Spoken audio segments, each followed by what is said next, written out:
Today's guest on the podcast is Matt Javit. He and his wife took a mid-career gap vacation of almost 27 months to travel the world.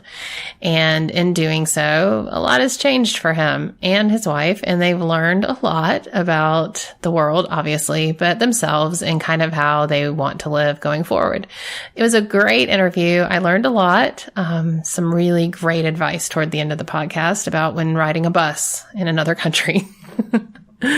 But I enjoyed this episode for many reasons because I'm excited about kind of the travel bug it put in me, and it's just more of a reason to get inspired to really change your life through traveling and seeing the world in different perspectives. So I hope you all enjoy this episode with Matt Javit.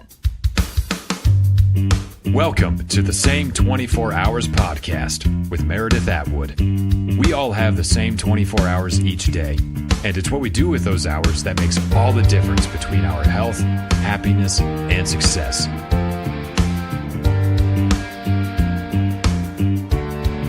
Hi, everybody. Welcome to another episode of the Same 24 Hours podcast. I'm your host, Meredith Atwood. Today's guest is Matt Javit.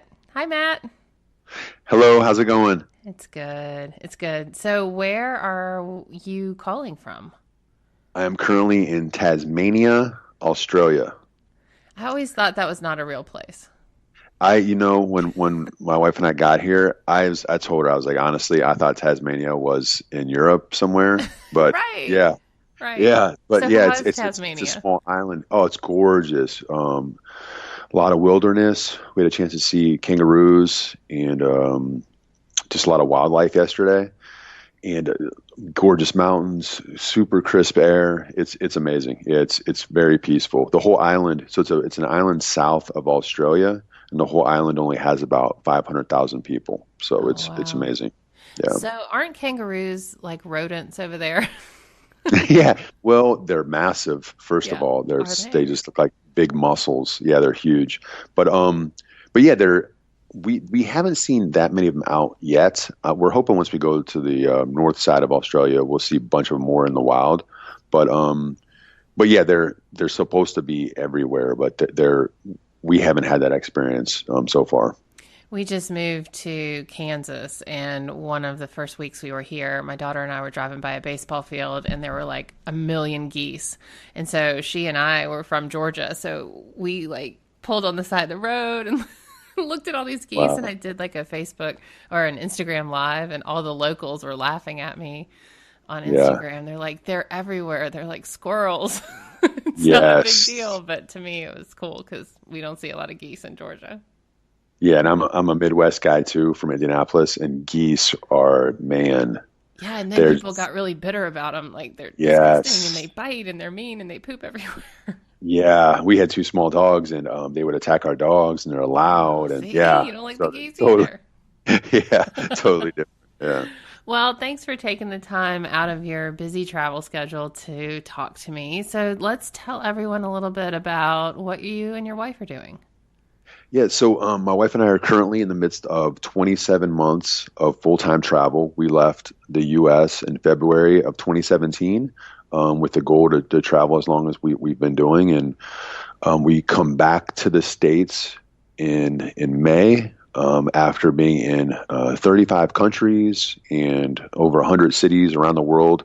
And we basically just used it as a career gap in our life, where we've been married for 13 years. We both had careers that we loved and were excelling at, but we just wanted to pause to get a chance to see the world and cure this travel bug that we had and experience a ton of things that we couldn't experience at home.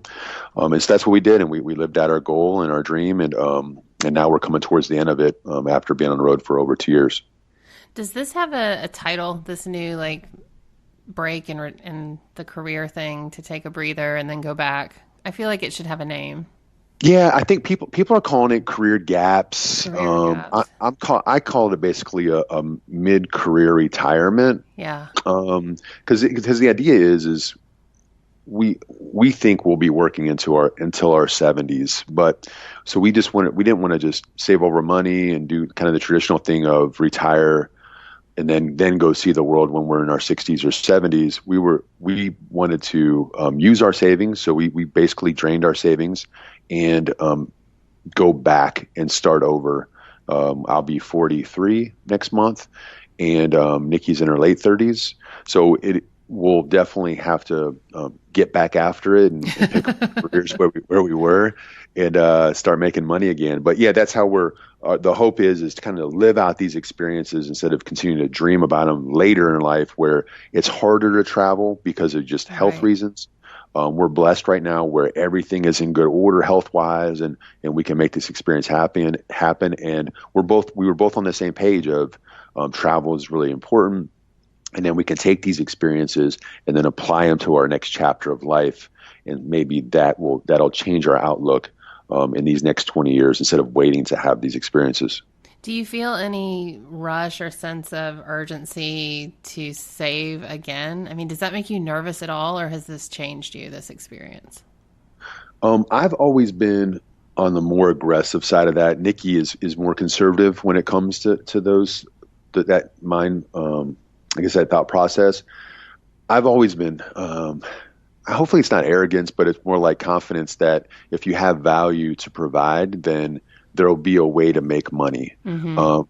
But yeah, there is, when you go from a point where you're always seeing your bank account increase, because obviously we worked really hard to save this money. And now over the last 25 months, all we see is our money deplete and go away and nothing increase.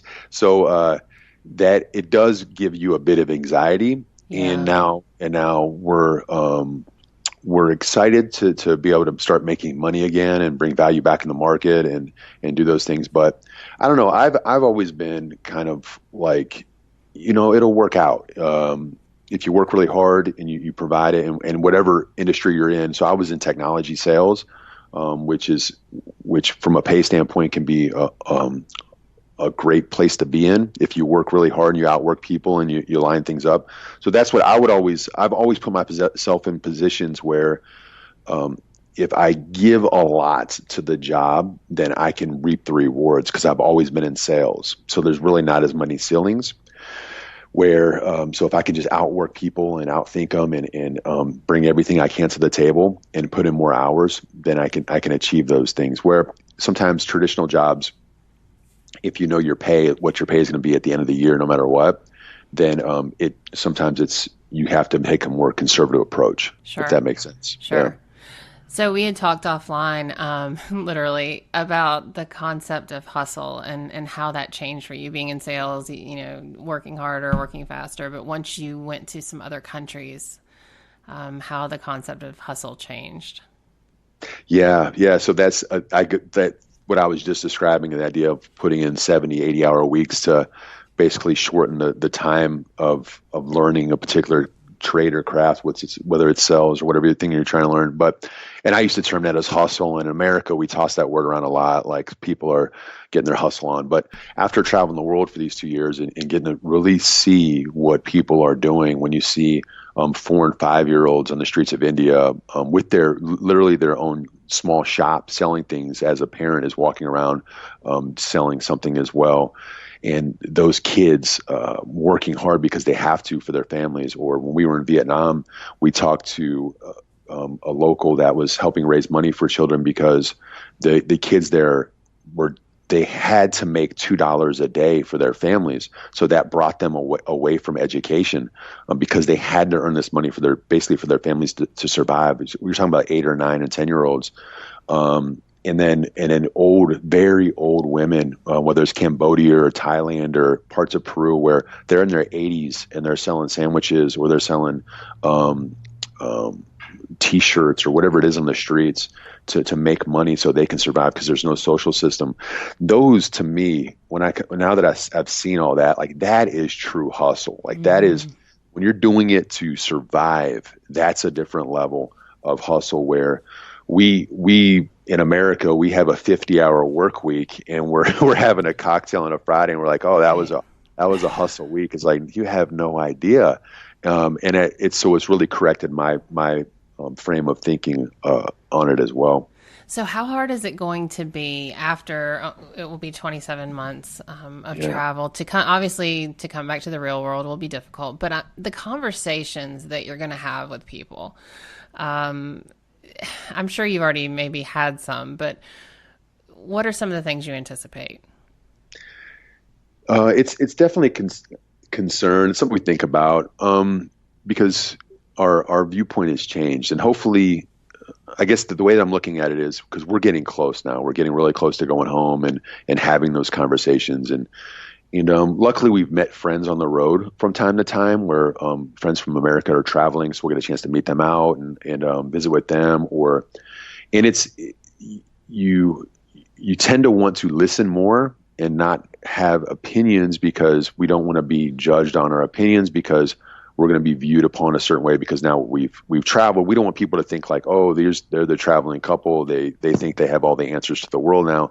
So I don't want to come across as that, but my viewpoint has definitely shifted on a few things. So it's I don't want to say it's concerning because we're so excited to see our friends and family and be a part of those social groups again.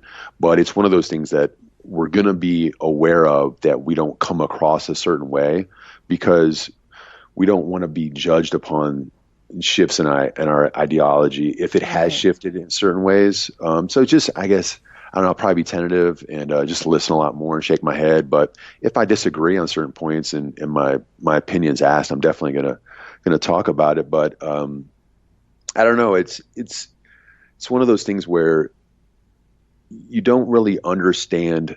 Like I just thought about this recently is in India, if you've ever watched a video about India or anything, I just did a couple of YouTube videos on India because we spent a couple of weeks there again, and you hear horns honking all the time in India. On the streets of India, all you hear is horns honking. And you never, unless you're on a scooter, unless you've ever been on a motorbike in India or on the back of a motorbike in India or in any of those cars, you would never understand why they do that so much. But when you're in the midst of it, because I went on a bike for about 5 hours with a friend there, when you're on that bike and you're going through the streets of India and then you understand why he honks his horn, because it's chaos, but it's controlled chaos. And unless you honk your horn, they're not going to know you're there in their blind spot because all these different vehicles and animals and all these things are on the roads there. You wouldn't understand it. And that's kind of how I feel about travel is unless you've been to these different countries and you really experience travel, you're not going to understand why people have the viewpoints that they have. Yeah. And that's how I kind of, when we're coming back now, we're living through it, is like, it's going to be difficult to talk to people that have never really left their walls of their towns or city. And now that we've had a chance to experience these 35 countries over the last 2.5 years or a little over 2 years, it's going to be hard to have some certain in-depth conversations because they just won't understand it. Just like you'll never understand why that. But you like Matt, but they don't have to honk their horn every 2 minutes on the scooter. Like, no, you don't understand. They do have to honk their horn. They're going to get hit. So that's kind of the thought as I go back is like, I'm going to probably have deeper conversations with some people, but stay at a very high level with other people. Likely. Yeah.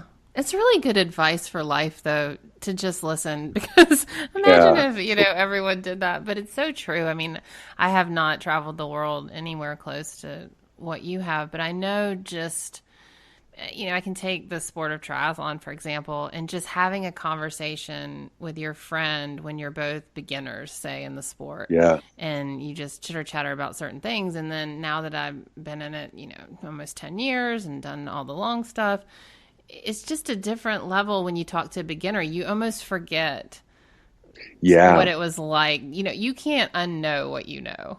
And absolutely. I can't unknow what I know about triathlon or whatever. And so I think that rule kind of goes, across the board. But I can see how it would be really hard to endure the complaining of people with their first world problems after seeing what you've seen. Yeah. Yeah, and that's one of the things that, I mean, when we see our social feeds and things like that, and I guess a lot of the noise out of the States and just a lot of the complaining, I mean, probably legit complaining, but when you see true problems in other parts of the world where poverty is stricken and just the the difficulties that people have in other places and some of the luxuries of America just by being born in the country. You're struck with a lottery ticket right off the bat, and it's difficult sometimes to see. I mean, everything that's going on. Just this, yes. I mean, not sure when this is going to air, but it's the idea that these celebrities were paying millions of dollars for their kids to go to certain colleges. I mean, it's just crazy things from the outside when we have a chance to visit people in some of the most modest living conditions in India or Thailand or Vietnam or Peru or Chile. And you just see what people live with, and then to understand that the loopholes that we're trying to be jumped through in America. And it's just not that privilege just doesn't come inside America. Obviously it comes when, everywhere around the world, but it's just some of those problems like that are being discussed on the social media. Those are things that I'm probably not that excited to get back into. Yeah. What does privilege mean to you now? The term privilege. I think that the biggest thing is opportunity. I think that the idea that gets lost is the fact that there's so much opportunity gained in the U.S. And to me, that's privilege, is the idea that you can chase that dream. Yeah, you might, depending upon when somebody listens to this, they might, if you're in your early 20s, there's a struggle period where you got to bust your butt and you got to work through things. But the privilege of that opportunity is there because before we left, probably one of my biggest things that I've changed before we left is the idea that anybody can become anything. I really truly believe that, and I thought that no matter what you're born into, you can work through it, and as long as you set the right goals and you can overcome those challenges, that you can become anything you want in life. America is a place where you can go from 0 to 1 billion, and it's happened. But now that we had a chance to get exposure to other parts of the world, I don't believe that anymore. I think some people are just dealt a hand that is impossible to break loose, and those are outside of the walls of America. I still think in America you can do that if you've got the ability and you've got the desire and the will. You can become anything you want to become. But there's and that's privilege because there's some places where we've met extremely talented people. But then when you hear how the government or maybe some different things in their community that are truly impossible to break free of, or the demands of their family and the guilt that their family puts on them because of how their culture is in some of these different societies, you can understand that they're not dealt the same hand and they don't have that privilege to chase any goal. Because the reality is when Nikki and I would tell our story to some of the families around the world that we've stayed with, and they would really dig in and like, oh, so man, you guys left your careers at this stage of life, and they were asking questions. You could tell that would never be an option for them because they've got a parent living with them, or they've got two parents living with them, or they just have the burdens of their families and the community that really depends on them, so they could never leave. So those are things that we understand that the choices we can make. Those are privileges, and the things that the goals and the dreams that we chase.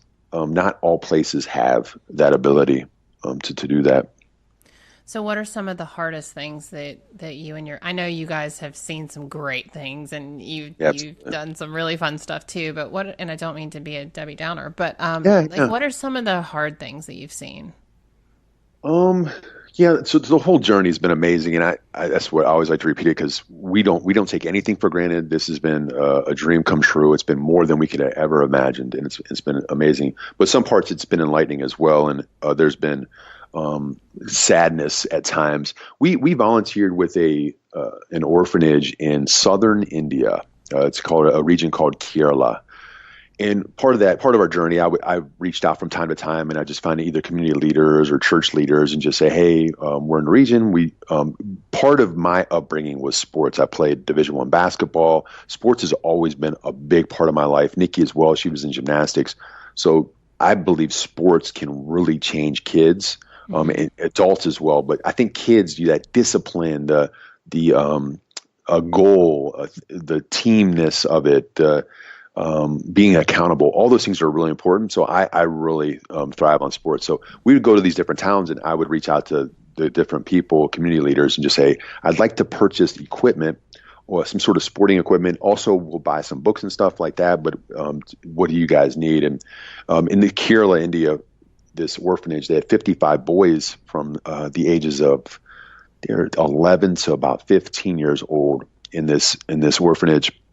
And I reached out to the head gentleman there, and he listed out like soap and shampoo and hair oil and all these things.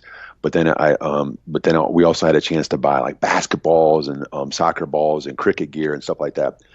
And we pulled up into the orphanage, and it was dead. They had this amazing basketball court, a soccer field, and this other little play yard. But it was like 3:00 in the afternoon. Nobody was out. We pulled up. We like rented an Uber and pulled up and then opened the back of the trunk and just started pulling out this equipment as the head guy came out and greeted us. All these boys come running out of every wall of this orphanage area. And I just started throwing the balls, and they started having fun. And it was within 5 minutes, the whole place was filled with every child there. And it was amazing. But not one kid had a pair of shoes on. And I saw them. So I played hoops my entire life. I grew up playing basketball. Every minute of the day that I could have a ball in my hands, that's what I did. Or I played baseball or football or whatever sport it was during the season. But basketball was my thing. I never once thought about playing ball barefoot. I just never did it. And to see these kids running at high speeds and playing, because they were trying to show off for me too. Sure. And they were up and down the court with no shoes. Not a single one of them had shoes on. So that like really, and India's different. Like they don't always wear shoes everywhere. And you see kids that they'll walk the streets of India where there's things all over it. And they just don't wear shoes as often. So it's kind of a part of their culture, but it's also part of not having enough. And to see that, that really hit me, and that was something that, like, to understand poverty at that level, where some of the things that you just like, hey, everybody wears shoes. Like, no, they don't. But at the same time, not caring, having the time of their lives, and just being one other obstacle they had to overcome, and dealing with it. And those are things like situations like that you can just learn so much from, things that you might take from granted from day to day that other people just see it as, it's a part of our life. Those are the things, those are the experiences that are sad, but if you look at it the right way, that they're learning experiences as well. It's just sort of reframed your belief about what is enough, right? As far as Absolutely. material. Yeah. Absolutely. And that's part of our, we got it on our website, but we're big on experiences over things.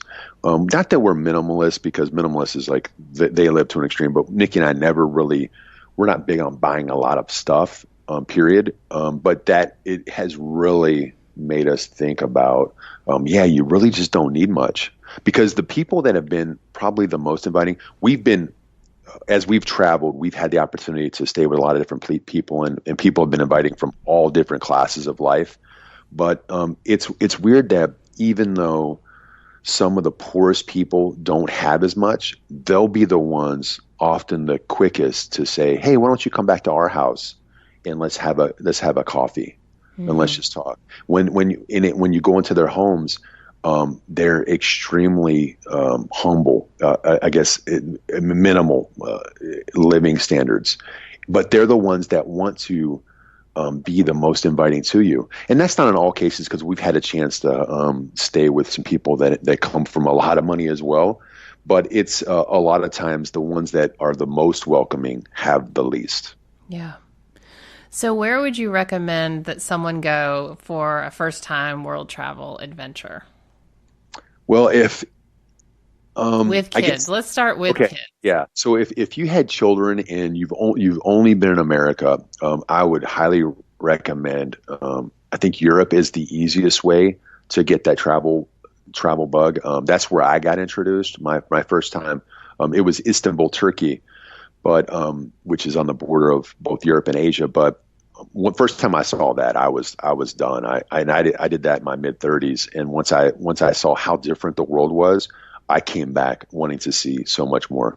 But for me, if I had kids and it was a way to give them exposure, not struggle with the language, I would look at places like Lisbon, Portugal has been a favorite of mine. Poland is amazing, both Warsaw and Krakow. Obviously, because the deep history. If you visit Krakow, it's an amazing city because it kept a lot of its architecture from before the war. But then you have a chance to visit Auschwitz as well, which is extremely heartbreaking. But it's a reality of the history of the world and something that I feel like everybody should see and visit and understand. Yeah. So those things like that, and then obviously places like Ireland are amazing, but they'll give you exposure to new cultures. But it's an easy transition with children, but it'll give you that travel bug to understand that, man, the world is different. But it's not all like we see in America. I think it'll give you the desire to want to see other places, but then come home changed, if that makes sense. Yeah. Tell us a little bit about when your brother met you guys. Was it Vietnam? Yeah. Yeah. So my brother and his wife, they're older than Nikki and I. And I think the only time that they had been out of the country had been to the Bahamas and kind of resort type style. So they had never traveled internationally when it comes to like something exotic. So we invited them over our journey. We're like, anytime you guys want to come, please come. So they gave us a window, and I said, okay, let's meet in Vietnam, and let's go to the city of Da Nang, Vietnam, which is an essential part. It's on the coast. And it's amazing. Nikki and I had been there a couple of times before because Southeast Asia has really called us. We've spent about 7 months during our 2 years in this region, and we loved it. So we just thought that if they had 9 days to travel, we could stay there, but within probably an hour's scooter ride, there's a ton of stuff to do.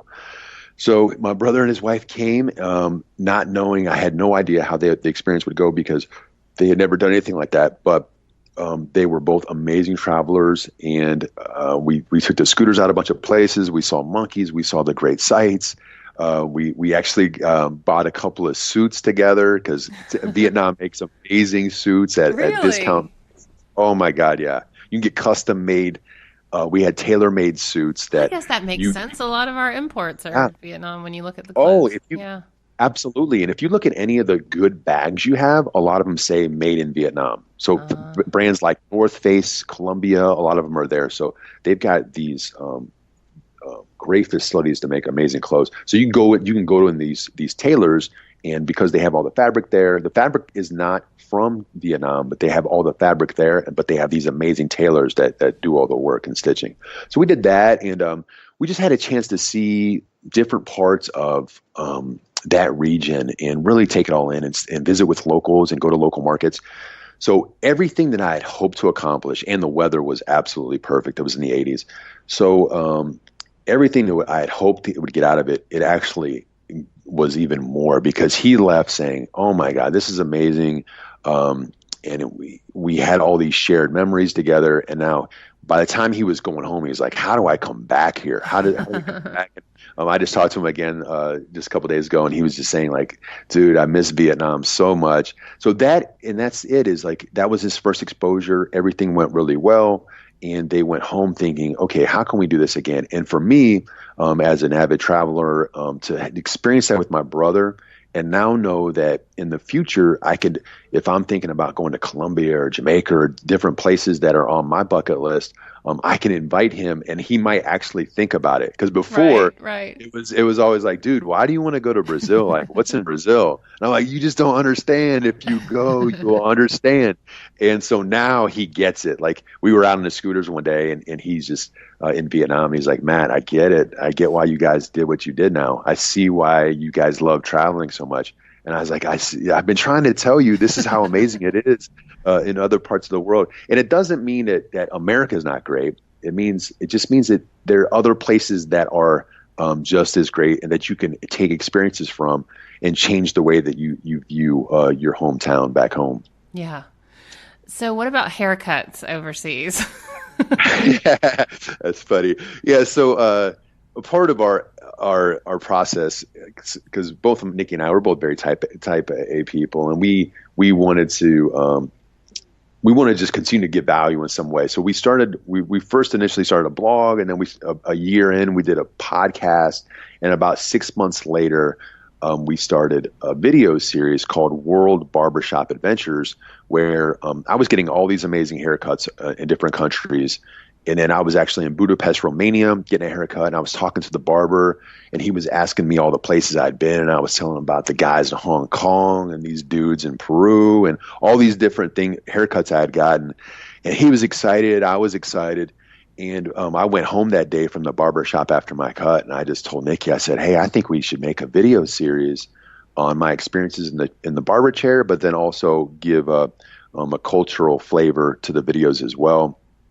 And we agreed, and she's been an amazing camera woman with her iPhone camera, or iPhone in her hand as I get these haircuts. And so we put together, we're up to 15 different cities now around the world where we capture the cultural experience that we're having while we're there, but then also my time in the barber chair getting unique shaves, whether it's a shave, a haircut, a beard trim, exotic things like fire on my ear like they did in Doha, Qatar, 2-hour head massage that I got in Tokyo. Oh, I'm all in. Where is that? That's where I'm going to travel. Yeah. And then like the guys, like we were in Bali, they were like cutting my fingernails and waxing my ears. So crazy stuff like that. We've captured along the way and put that into the docu-series on YouTube. So that's been a lot of fun to do as well. That's awesome. Okay, so let's talk about your Kickstarter and the photo book. Yeah. Thank you so much. So like those projects we were doing, probably my most fun and passionate project I've had on the journey is I've been taking photos of police officers in these different countries and cities we've been traveling to, and it all started. We were in our first city, Santiago, Chile. I saw this. A police officer on a horse, and I just asked her, I said, do you mind if I take, it was just a unique photo for me to take. And I took a photo, and then the next city I saw a police officer with a dog, and I took a photo of that gentleman. And then, and all of these people just happened to be where we're walking. So I told Nikki, I was like, I'm going to try to do this as we go. And just as luck or life has happened, I've been drawn to police officers in all these different cities where we're just, I'm out walking by myself or Nikki's with me and we're just walking to see the city. And now I have over 60 photos of police officers around the world. So I'm going to do a Kickstarter campaign to create a photo book of these photos, so I can share them with other people and hopefully create awareness for the police officers that wear uniforms in America, but also to celebrate police around the world in this photo book. So my hope is to do the Kickstarter campaign, raise the money to create the book, and then be able to share that with other people. I think that's awesome. So what is something that you do on a daily basis that you think makes a difference in your life? This podcast is called The Same 24 Hours, which is born out of the idea that we all have the same 24 hours, but it's what we do in those 24 hours that makes a difference. So what is something that you do on a daily basis, either here or wherever you are? Yeah. What is something you do daily? So gratitude is a big part of our life, and the idea of just being thankful, consciously being thankful for everything that we're given in the moments that we have. So to start the mornings off just with a ton of thankfulness for just another day, another opportunity to experience what we're experiencing, but then also just the thankfulness of being put in the place to have the desire to achieve the goals and to accomplish what we've had a chance to accomplish, and just the exponential gratitude to say, maybe I'm not deserving, maybe I am deserving, but thank you so much for giving us the ability to do what we're doing, and just that next day of experiencing and then living life to the fullest. And also always looking out of the front window of any vehicle where you're riding. Yes, No, the side window. You said don't, the side. don't look out the front, because we were talking about going up and down the mountain in Machu Picchu, and I had said I just couldn't because I would be terrified. And you said the best advice is to always look out the side window. Yes, whether it's Machu Picchu in a bus in Peru or on a scooter in India or in a tuk-tuk in Thailand, don't look out the front because you'll just get freaked out. Well, this is great, Matt. Thank you. I'll post up the link to the Kickstarter and your social media, and I look forward to hearing the recap when you get back. Okay, thank you so much for having me.